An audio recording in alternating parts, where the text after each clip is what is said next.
Bom dia. Só terminar aqui de ajeitar. Bom, para quem não me conhece, meu nome é Bruno, eu faço parte da liderança da Igreja Batista Urbana e eu queria orar mais uma vez com você. Baixa a sua cabeça, por favor. Senhor, obrigado, Pai, pelo privilégio de estarmos aqui. Obrigado pelo que o Senhor tem feito em nossas vidas. Obrigado, Senhor, por tudo que o Senhor tem nos dado, tudo aquilo que o Senhor também não tem nos dado. Obrigado porque o Senhor sabe o que é bom para nós, Pai. Obrigado por esse dia. Obrigado, Senhor, pelos irmãos que estão aqui. Que o Senhor fale através da sua palavra. Que o Senhor fale através de mim. Que eu não permita que eu atrapalhe. Que aquilo que o Senhor quer dizer hoje seja dito, Pai. E agradecemos, Pai, em nome de Jesus. Amém. Bom, esse é o segundo sermão da nossa série Odes do Advento, ou os poemas cantados do Advento. Na tradição cristã, os poemas cantados, eles anunciam o nascimento do Salvador. Semana passada, o Isaac falou sobre o Magnificat, o canto de Maria, o cântico de Maria, e nos trouxe uma reflexão preciosa sobre onde devem estar as nossas expectativas e a nossa confiança, e quem é o único que preenche o vazio das nossas almas. Hoje falaremos do Cântico de Zacarias, Benedictus. Esse cântico foram palavras de Zacarias, o pai de João Batista, logo após o nascimento do seu filho. Zacarias ele estava mudo até então, ele tinha passado um período mudo porque ele tinha duvidado da profecia do anjo, do que o anjo Gabriel havia lhe dito. Eu gostaria de iniciar contando um pouco da história de Zacarias, um pouco mais da história de Zacarias. Lucas, ele é muito detalhista no que ele fala, né? No seu evangelho como um todo. Desculpa aqui, gente, que não está na altura certa.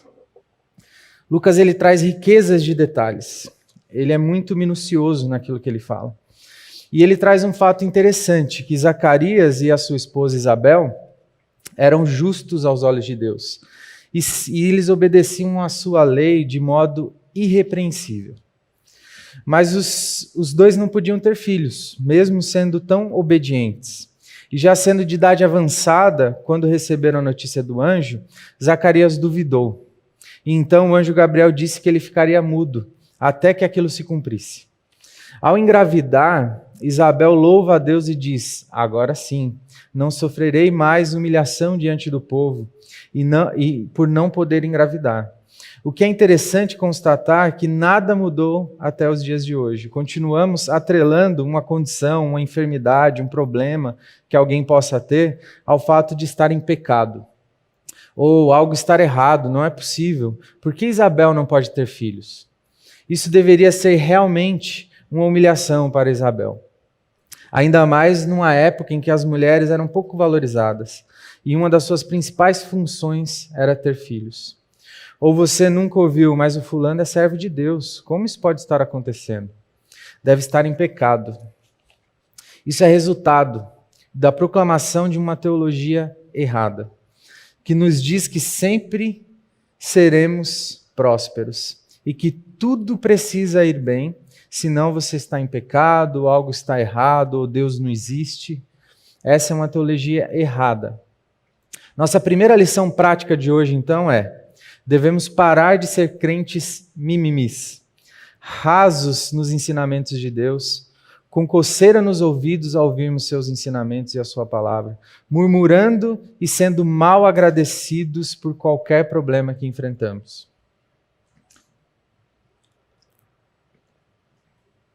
Você e eu sempre vamos pecar, por mais que a gente se esforce, no máximo da nossa capacidade. A sua vida não terá só momentos de felicidades, ou não será um conto de fadas, por sua culpa, por minha culpa, por nossa culpa, e não de Deus. Outra coisa é que eu e você servimos um Deus que não nos deve explicação, mesmo que muitas vezes ele nos dê por causa da sua misericórdia e a sua bondade. Zacarias e Isabel, eles tinham muitos motivos, ou talvez alguns motivos, para serem crentes revoltados ou se afastarem de Deus.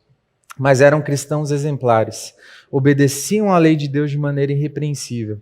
Isso é o que chamaríamos no dia de hoje de crente raiz.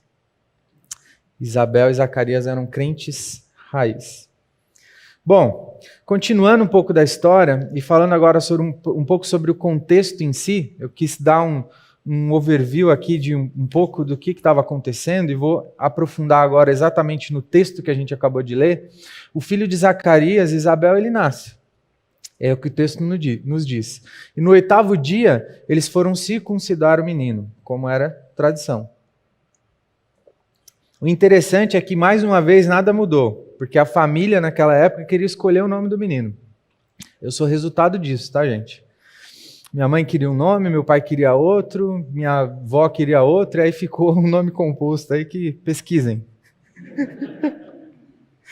Ai, ai. Eles queriam que o menino tivesse o nome do pai, Zacarias. Mas a mãe logo se adiantou e disse, não, ele será chamado João. Nessa hora, todo mundo olha para o pai. E como quem diz, cara, além de mudo, agora você virou banana? Não vai dizer para sua mulher que ele tem que se chamar Zacarias? Mas contrariando todas as expectativas, Zacarias pega uma pequena tábua e escreve, o nome dele é João.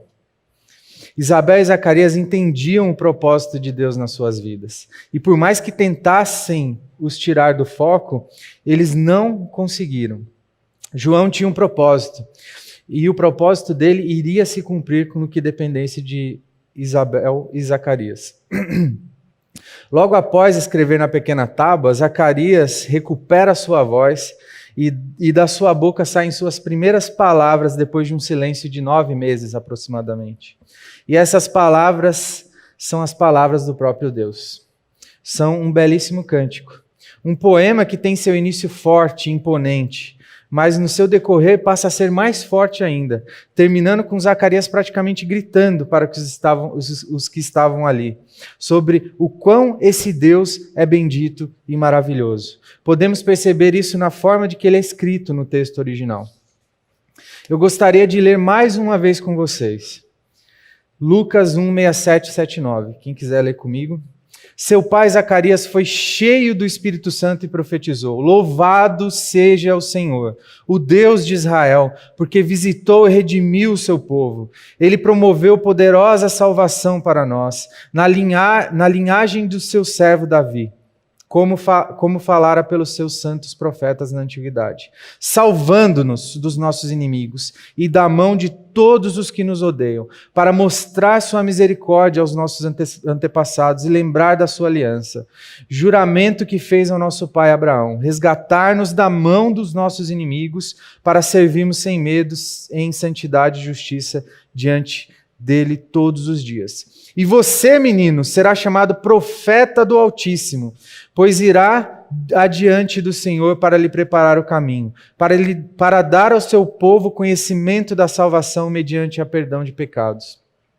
Por sua causa, das ternas misericórdias do nosso Senhor, pelas quais do alto nos visitará o sol nascente para brilhar sobre aqueles que estão vivendo nas trevas e na sombra da morte, e guiar os nossos pés no caminho da paz.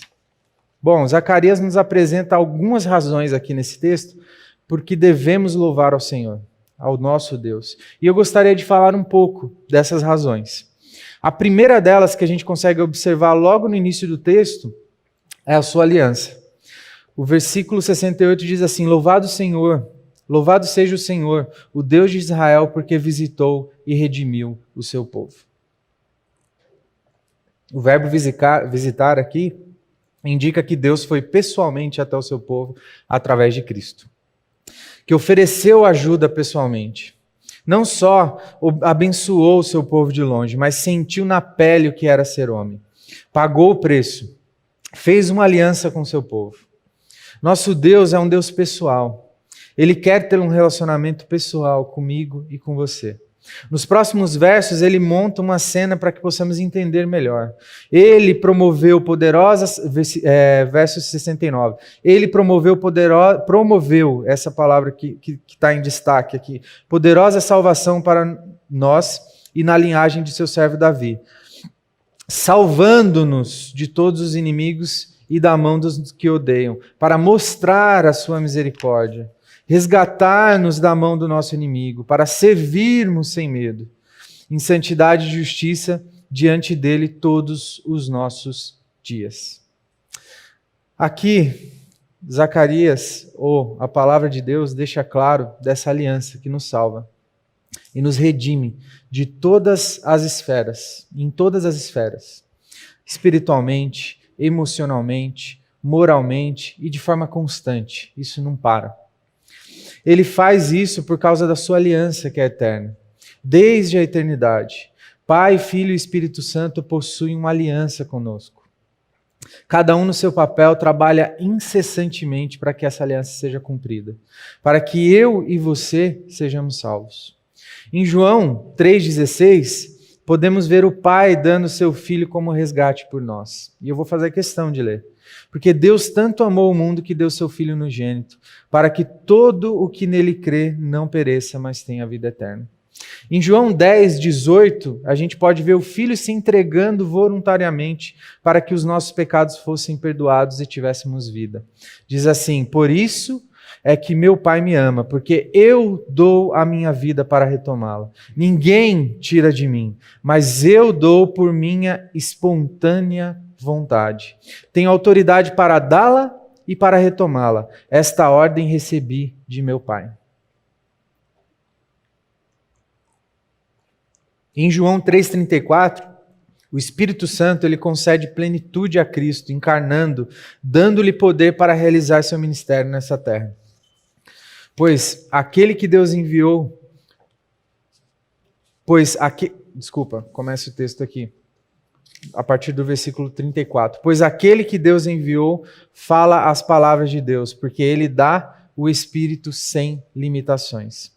E também em João 14, 16, 26, estou trazendo bastante referência bíblica, porque o mais importante aqui é que a palavra de Deus fale, para que a gente entenda o que Deus escreveu e o que Deus diz para nós sobre o tema em específico.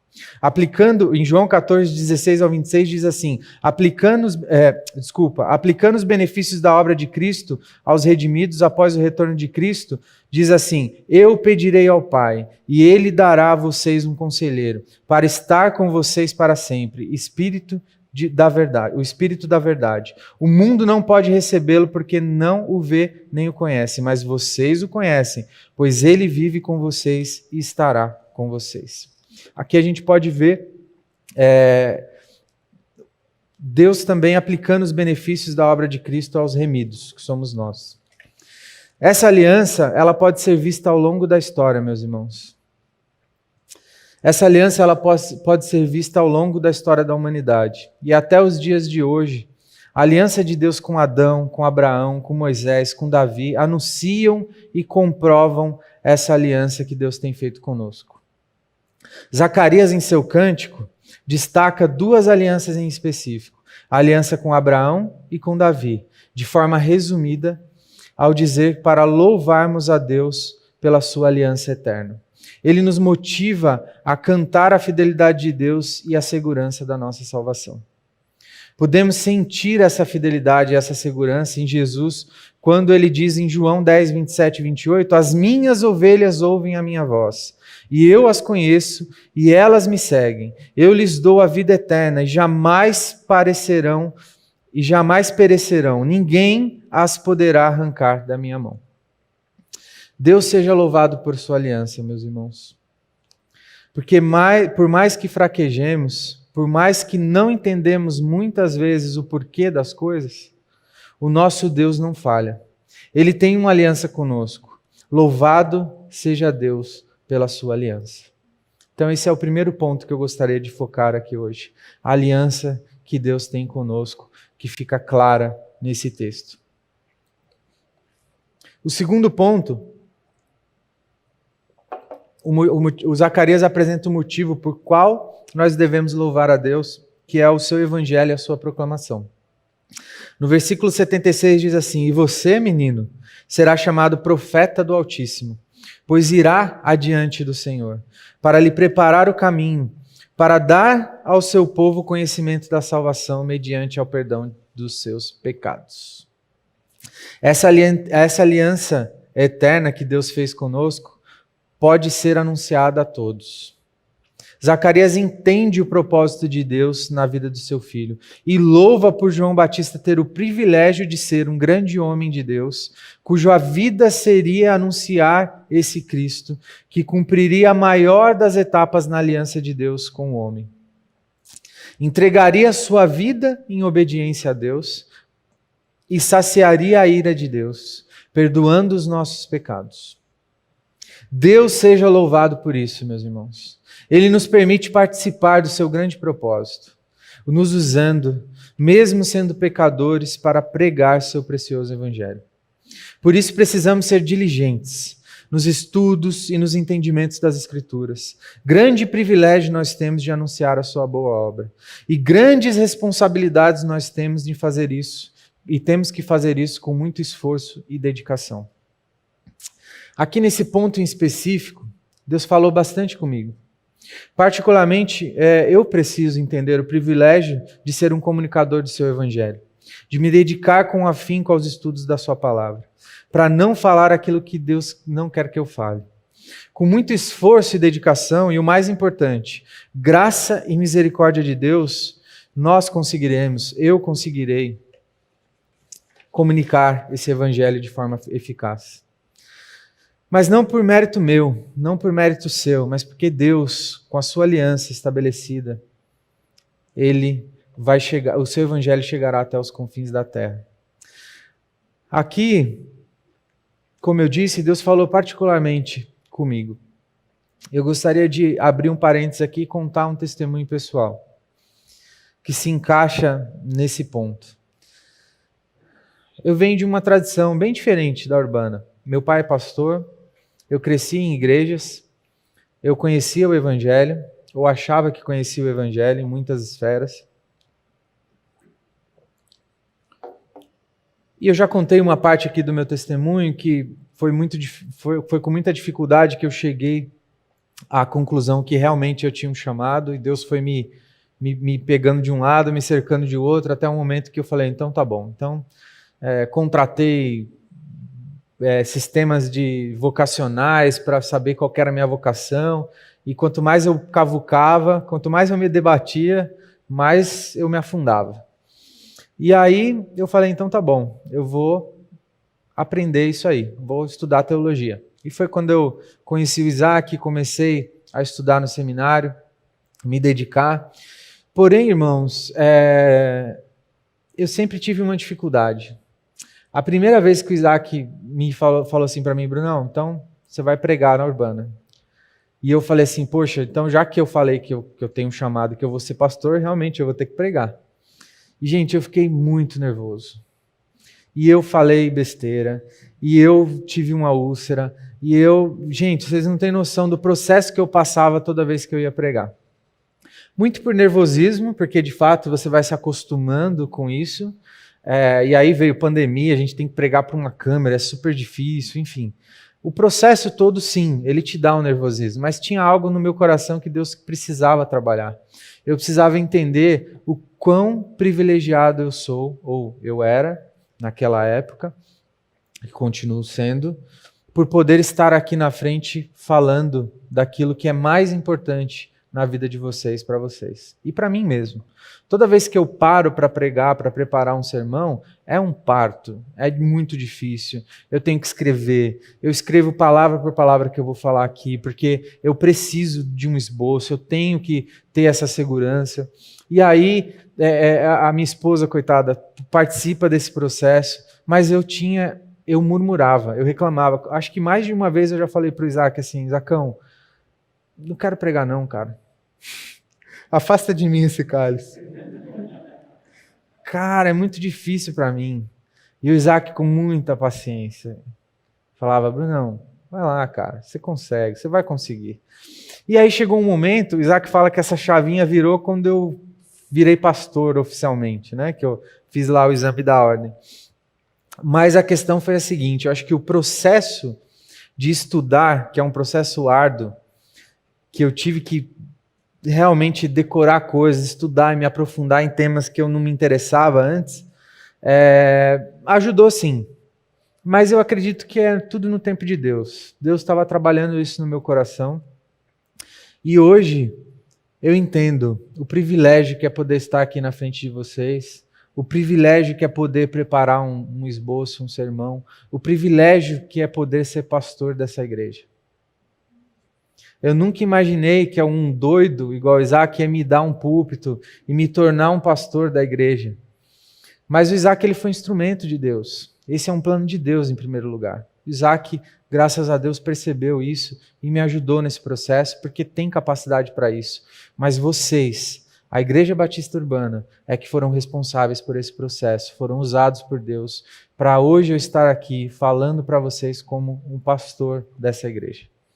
E durante muito tempo eu tive dificuldade com isso. Eu fugia das responsabilidades que isso ia me trazer. A verdade era essa. Mas eu não entendia o que Zacarias está querendo dizer aqui, que é o privilégio que nós temos de pregar o Evangelho, de fazer que esse Evangelho seja conhecido. E é isso que Deus me usa para fazer hoje quando eu estou aqui. Continua sendo difícil, eu continuo ficando nervoso, mas eu entendo hoje, com coração grato, o privilégio que é de estar aqui. Isso me leva ao meu terceiro ponto. Zacarias também diz que a gente deve louvar porque pela fé e esperança que ele nos traz, que essa aliança nos traz. No versículo 78 diz assim: por causa das ternas misericórdias do nosso Deus, pelas quais do alto nos visitará o sol nascente, para brilhar sobre aqueles que estão vivendo nas trevas e na sombra da morte, e guiar nossos pés no caminho da paz. Aqui ele nos ensina que nós devemos agradecer pela esperança que o nascimento do Cristo encarnado nos traz. A fé e a esperança de que tudo um dia será como Deus planejou. E aqui eu preciso ler com vocês um texto que Deus falou muito comigo enquanto eu preparava esse sermão. É até difícil. Queria que vocês abrissem, eu faço questão que vocês leem comigo Isaías 53, 6, a partir do versículo 6.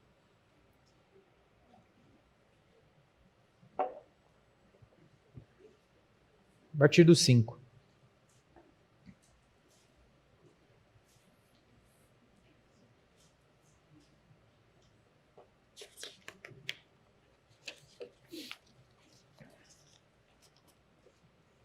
Amém? Mas ele foi transpassado por causa das nossas transgressões. Foi esmagado por causa das nossas iniquidades. O castigo que nos trouxe paz estava sobre ele, e pelas suas feridas fomos curados. Todos nós, como ovelhas, nos desviamos. Cada um de nós se voltou para o seu próprio caminho, e o Senhor fez cair sobre ele a iniquidade de todos nós. Ele foi oprimido e afligido, e contudo não abriu sua boca. Foi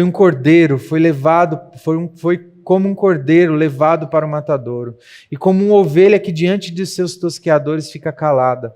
Ele não abriu a sua boca. Com julgamento opressivo ele foi levado.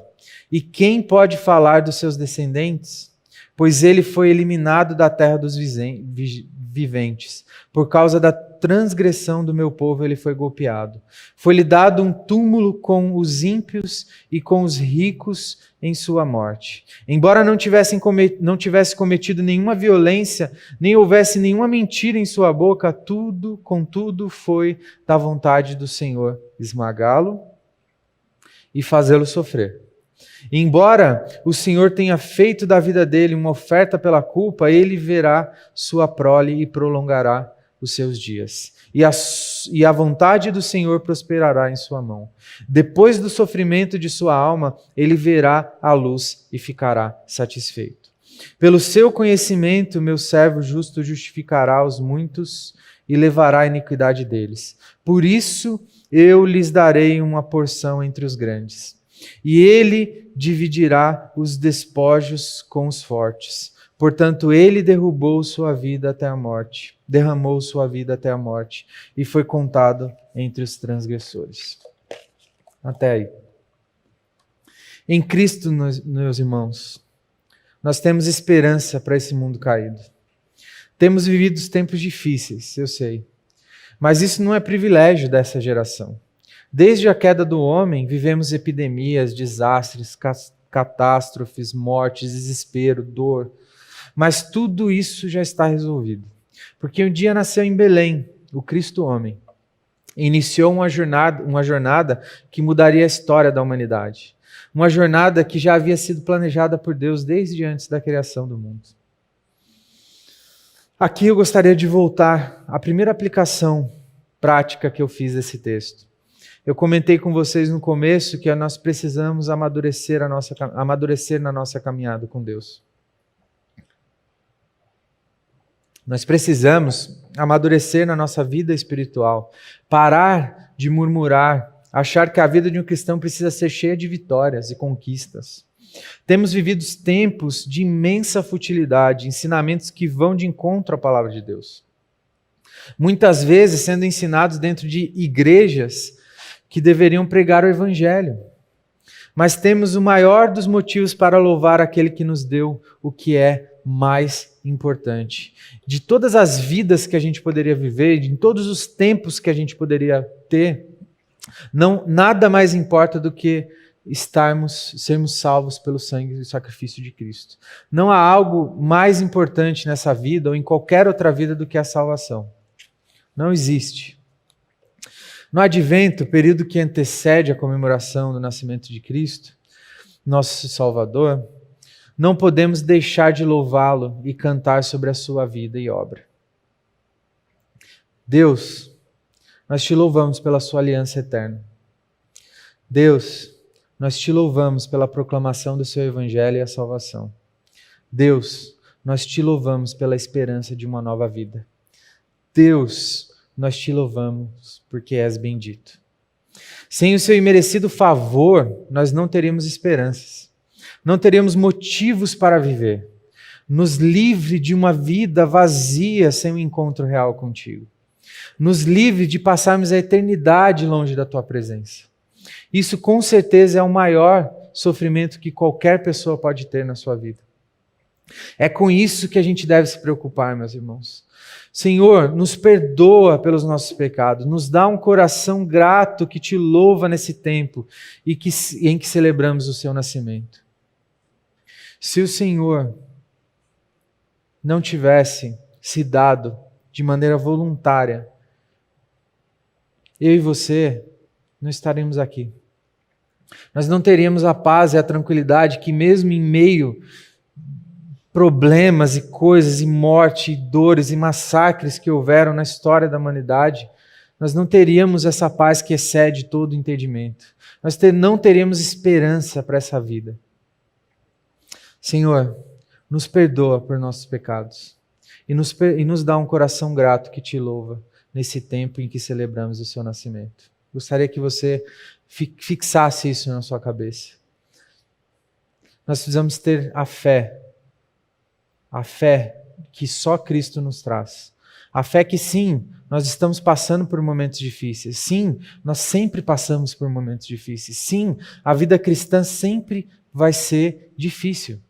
Sim, nós temos coisas felizes em que nos alegrar. Nós temos a esperança em Cristo. Nós temos a nossa família. Coisas boas acontecem. Longe de mim aqui querer falar que a vida é uma tragédia. Não. Comer, o simples fato de comer, de beber uma coisa, um líquido, uma água, de respirar de manhã, de poder se sentir vivo, isso representa a nossa fé, a nossa esperança em Cristo. Deus nos deu isso, sim. Deus já tem feito esse trabalhar, já tem conduzido as coisas para chegarmos um dia e jantar e cearmos junto com Ele, e comermos à mesa de Cristo. Sim, nós chegaremos lá, mas por enquanto nós temos que ter noção de que coisas ruins vão acontecer e nós precisamos amadurecer e louvar a Deus. Deus seja louvado por sua aliança eterna, esse é o primeiro ponto. Deus seja louvado pela proclamação do seu evangelho e salvação, segundo ponto. E Deus, te louvamos pela esperança de uma nova vida, fé. Te louvamos pela fé que tem no nosso coração. E Deus, te louvamos porque és bendito. Na tradição reformada, nós temos o costume de acender essas velas. E como o Isaac sempre diz, mas eu vou enfatizar, não é nada supersticioso, não estamos acendendo uma vela aqui para alguém, enfim. São velas que representam coisas na fé cristã. E hoje, a vela que a gente vai acender é a vela da fé. Essa fé que a gente acabou de falar. Essa fé que nos traz esperança, que um dia estaremos com Cristo. Essa fé que nos traz a esperança que sim, nós passaremos por coisas difíceis, mas sim, isso vai acabar um dia. Com a segunda vinda de Jesus ou com a nossa partida para os braços dele. E sim, nós precisamos amadurecer, meus irmãos. E eu gostaria de acender essa vela e orar com vocês. A vela da esperança. A vela que nos lembra, nesse período do advento, que Cristo ele veio, encarnou como homem, deu sua vida por nós voluntariamente, mesmo não precisando. Aplacou a ira de Deus que estava sobre nós. E por isso nós podemos ter fé e esperança. Baixa a sua cabeça. Senhor, obrigado, Pai, pela tua fé e a tua esperança. Obrigado, Senhor, pela fé que o Senhor colocou no nosso coração, Pai. Obrigado porque o Senhor fez todo o trabalho. Obrigado porque o Senhor morreu e ressuscitou. Obrigado, Senhor, por esse tempo do advento em que podemos comemorar o teu nascimento, a vinda do Cristo, Senhor. Um Cristo, um Deus todo-poderoso, Senhor, se encarnou em forma humana e habitou entre nós, Pai. Obrigado, Senhor, por esse favor imerecido, Pai. Nos dá, Senhor, um coração grato a Ti, Senhor, que nesse período do advento possamos nos dedicar à leitura da Tua palavra, ao entendimento da Tua palavra, possamos crescer como crentes maduros, Senhor. Possamos realmente evoluir na nossa fé, Pai. Que possamos amadurecer, Pai. Nos ajuda, Senhor, nesse processo, porque tudo vem de Ti, Senhor.